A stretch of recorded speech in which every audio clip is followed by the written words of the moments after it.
Did Samsung finally design a great Wear OS smartwatch, or is it yet another incremental upgrade to keep the hype up? Galaxy Watch 7 is here and is surrounded by tons of questions. So let's inspect.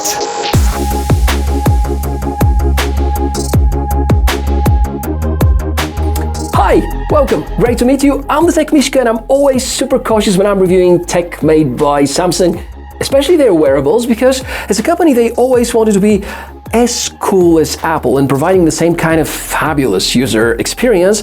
On the other hand, they do make certain restrictive decisions and also some weird decisions, probably some of which are leading to certain crazy looking devices such as the Galaxy Watch Ultra, which in my opinion doesn't make much sense. On the other hand, here we want to focus more on the regular Galaxy Watch Generation 7 edition, which looks very much like the Galaxy Watch 6, which looks very much like the Galaxy Watch 5, which looks very much like the Galaxy Watch 4. I think you get the point. On the other hand, there are certain enhancements, not just about AI. We can see certain good hardware improvements. So is finally the Galaxy Watch 7 delivering the ultimate Wear OS experience? And is it the right choice for you? I invite you to check the video index in case you want to fast forward to a certain section, but as usual, I invite you to watch the entire thing from the beginning till the end. Let's go. Jumping straight to the health tracking accuracy, because I know that it matters a lot. And to be fair, with this round there are a lot of variables. Is the watch tight enough around your wrists? Are those sensors positioned correctly? Do you have a lot of hair above your skin? Are there any tattoos? I mean, you really have to be careful with the adjustments before getting the right kind of results. Failing to keep up with the best practices may, of course, lead to certain abstractions, which will prevent the watch to deliver its optimals. For a fact, it is important to compare against devices which are proven to be exceptionally good, such as a chest-mounted HR tracker, and here the Polar H10 gives me results which are very comparable to the graph of Galaxy Watch 7, meaning that its HR sensor is fairly good. Also, it delivers readings and alerts for abnormally high or low heart rates in real time. If you're suffering from atrial fibrillation, you're gonna be alerted about your irregular heart rates as well. Thanks to another feature, the ECG data, you can track your heart's rhythm on the watch. But given the method of measuring ECG, it's the area I would trust the least. We get decent results about SpO2, about stress. As for sleep tracking, I feel that Watch 7 may not be the right kind of solution. Because accuracy is there, which is good. I mean, naps and awake times are well captured alongside the various sleep stages, including REM, but with a rather short battery life, you're going to often end up with missing data, especially if you go to bed with less than 20% battery left, which kind of suggests that you have to put the watch on charger as soon as you wake up, which is totally inconvenient. I really would recommend here choosing a brand or a model which delivers really great battery life, especially if you want to do some proper sleep tracking. You know, brands such as Amazfit or Garmin, even Huawei wearables, they would provide really exceptionally good battery life, especially when compared to the Galaxy Watch 7. Because, yeah, it's true, there are certain hardware differences and improvements about the battery life just by a very narrow margin though. It has the same capacity of 425 mAh, sheet charging at 10 watts, and it's going to last depending on how long the screen is active and how many of the sensors are engaged for health tracking. A typical cycle with AOD on, heart rate, sleep, SpO2 tracking, basically everything on, is going to last through the day, maybe the night as well, but claiming that actively using the watch for more than 40 hours would be an overstatement at least. If you rely on a gesture in order to light up the display and track less things and skip some of the workout tracking, then maybe 2.5 days are possible. It's the first smartwatch coming with Wear OS 5 out of the box, so maybe certain improvements are going to happen over time. Plus, the SoC is now manufactured on a thinner process and should consume less energy. If you want to extend the battery life a bit, you may have to sacrifice some of the good experience that you get through the display. Yeah, on the 44mm version, we have supposedly the same 1.5-inch AMOLED masterpiece from last year, which is among the brightest in the industry. Do you know what is even brighter than that? The display on the Ultra model. And although 2000 nits sound like a massive difference to some other devices, it's not that much in real life, but enough to use the watch efficiently in sunlight. You can enjoy the vibrant colors, the excellent pixel density. This is the part where Samsung continue to be unbeatable. I just happen to believe that Apple's idea to use a rectangular shape makes better sense with smartwatches.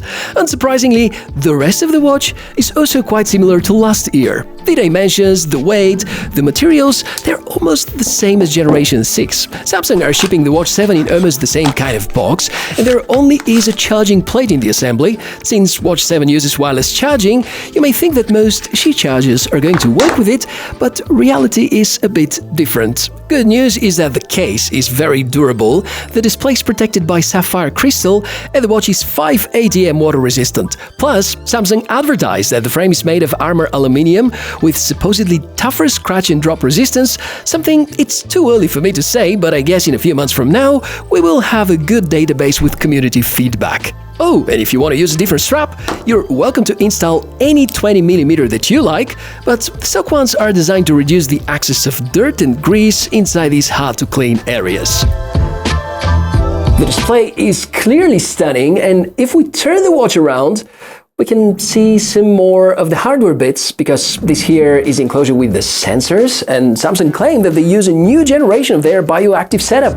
For the first time ever, Samsung allow you to conveniently track advanced glycation and products right from your wrist with the AGE's index. It's strongly influenced by diet and daily activities, and it reflects your overall biological aging process, plus it provides an indication of metabolic health, which we can recognize as a trend with other wearables, such as some models coming from Honor and Huawei. There are the usual temperature and barometer sensors, accelerometer, gyroscope, and many others to draw an exceptionally accurate picture of your health and activity habits. I hereby need to remind you that the access to ECG and blood pressure remain exclusive for Samsung smartphone owners and are not available with other smartphone brands. All of these discoveries naturally lead us to a summary about the hardware that we have inside, and I think the most important change is the upgraded system on a chip. Samsung deploy here the W1000 made by a 3nm process, and its entire philosophy has been focused around improved power efficiency and of course the ability to bring inside the watch a lot more AI functions. It comes with a new pentacore processor, upgraded generation of RAM. Samsung have improved the GPS connectivity hardware. There are 2 GB of RAM, but double the amount of storage from Generation 6 onwards. Most of the current connectivity standards are present, NFC is there for contactless payments, a fairly large for a smartwatch battery, and the multiple sensors we have discussed up until now. Oh, a speaker and a microphone are of course present as well, and yeah, you can make phone calls.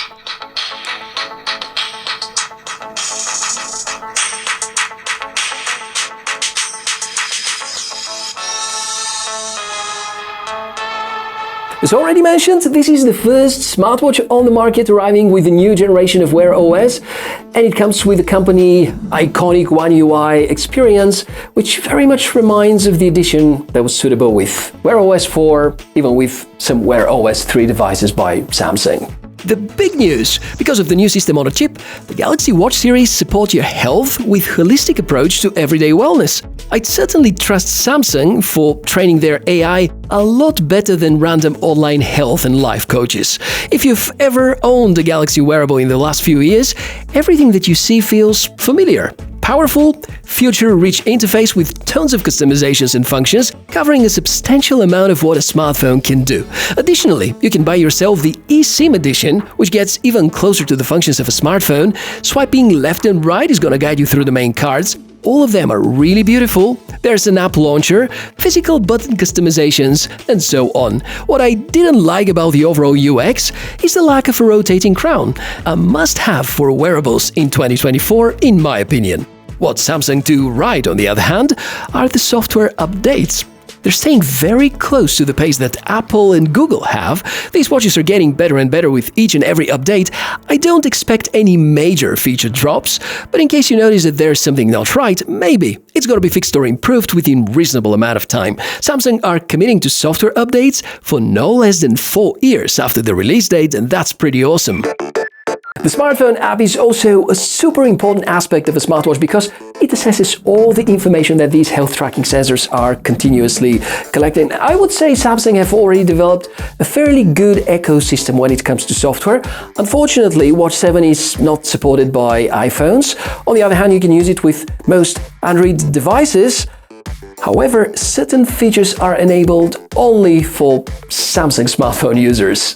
This concerns only a few of them, and the majority works fine with just any Android phone. The Galaxy Wearable app is for configuring the watch and making sure that you can transfer all the data and files that you need to store on the watch locally. And the Galaxy Health is about helping you with visualizing the collected health reports. It's the one that helped me to confirm that the GPS accuracy is not that impressive. That we can analyze our physical and mental health with just a few swipes and taps, and that understanding more about our own daily habits and optimizing our lifestyle is easier than ever. I wish that Samsung are going to continue their efforts to combine all these sections into just one single smartphone app for better user experience. While we're discussing the pricing and the availability, I think we can also begin talking about summary and the possible drawbacks related to Watch 7. As a starter, that's the 44mm edition without LTE support, and it costs about €350 here in Europe, around 320 or 30 in the States. Starting price of the 40mm edition, which is the slightly smaller one, is $299. Insignificant increase compared to last year's model. I guess the new hardware improvements and the longer software support period are kind of a good justification for the minor price bump. Apparently, that's alright. However, I feel that there are certain other drawbacks you should be aware of before jumping to the Galaxy Watch 7. Another fact, the trade-in values this year outside the USA region are worse than last year. We shouldn't forget the lack of iPhone support, the limitations around ECG and BP measurings with other smartphone brands, the rather mediocre battery life, and the lack of a rotating crown. So the end of this video is going to be kind of a tough one because in order to make a proper summary, we have to put into consideration various factors. Apparently, in terms of hardware, there are some rather insignificant changes because the shape and a lot of the components are, if not the same, then very similar to what Samsung has been equipping the Galaxy Watch 6 with. On the other hand, I feel the magic happening around Watch 7 is around the software, the feeling, and the Galaxy AI. Question is, how many of these new advertised features are you really going to be using on a regular basis, or if at all? Because I wouldn't. To put everything in simple words, I believe that if you want to buy a good Wear OS-based smartwatch for decent battery life, this is not a suitable option. Go for the OnePlus Watch Generation 2 because over there you can have significantly greater achievements in terms of battery. When it comes to overall experience, I think the Galaxy Watch 7 is in its own league about smoothness, features, and pleasing interface. I think Samsung nailed it about software development this time. If you wonder whether it is a significant upgrade over Generation 6 or 5, I don't really think so, and maybe you can skip this unless you really want to rely on these 4-year-long software supports. So that's my take on the Galaxy Watch 7. Think wisely because it costs quite a lot of money, which pretty much believe that you have earned with a lot of hard work. Thank you very much for watching this episode. If you want to support my work here on the channel, you can start by liking the video, subscribing, maybe becoming a channel member, see some of the behind-the-scenes things. And I, Michael, the Tech Mishka, wish you a fantastic day, stay safe, see you in the next video, bye!